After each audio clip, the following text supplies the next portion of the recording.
Can I go back and talk a little bit to you about the decision to become a parent on your own without a partner? Yep.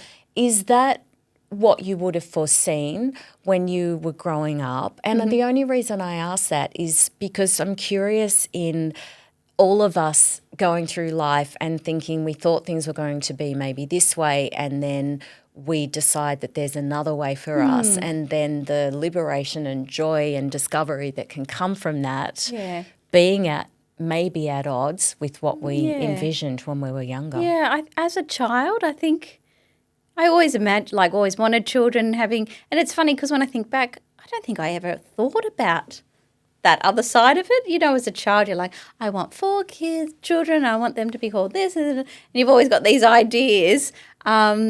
And then, of course, when you get a bit older, you hope that there's a partner to share that special bond of parenthood with. But, yeah, I think, as a child, it probably didn't. It's funny, as a child, I never saw myself, having this big wedding and all that. That never felt like me.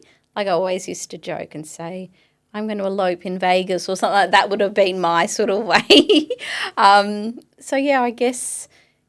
just I didn't know what I wanted, I guess, but I always wanted children. And as we've discussed and you revealed when you announced the happy news that you underwent IVF and you've used an anonymous donor, so how do you plan to navigate that story as your children become older? Yeah, look, I've started to do some research and study on the best ways to talk to children, and essentially it's when they're ready. They may be ready before you even know because they might start to ask questions.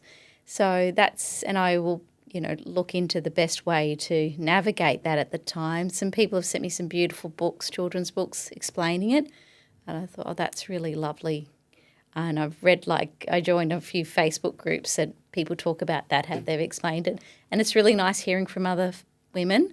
So I thought, that's really lovely how to explain it because it isn't what a traditional family looks like. So, it's just have to explain it in age appropriate for that child too. And what's so great is what is a traditional family, as you and I are talking in 2024, and if the Red Wiggle is having a family that looks quote unquote not traditional, then that's really helping change the norms as well, we talked about earlier on. Absolutely, and it's nice to be a part of that sort of change and acceptance for people that, it's always lovely to have 2 parents, but sometimes things happen and you can't. It's only one parent, and it can be for multiple reasons. So it's nice to be able to, represent that.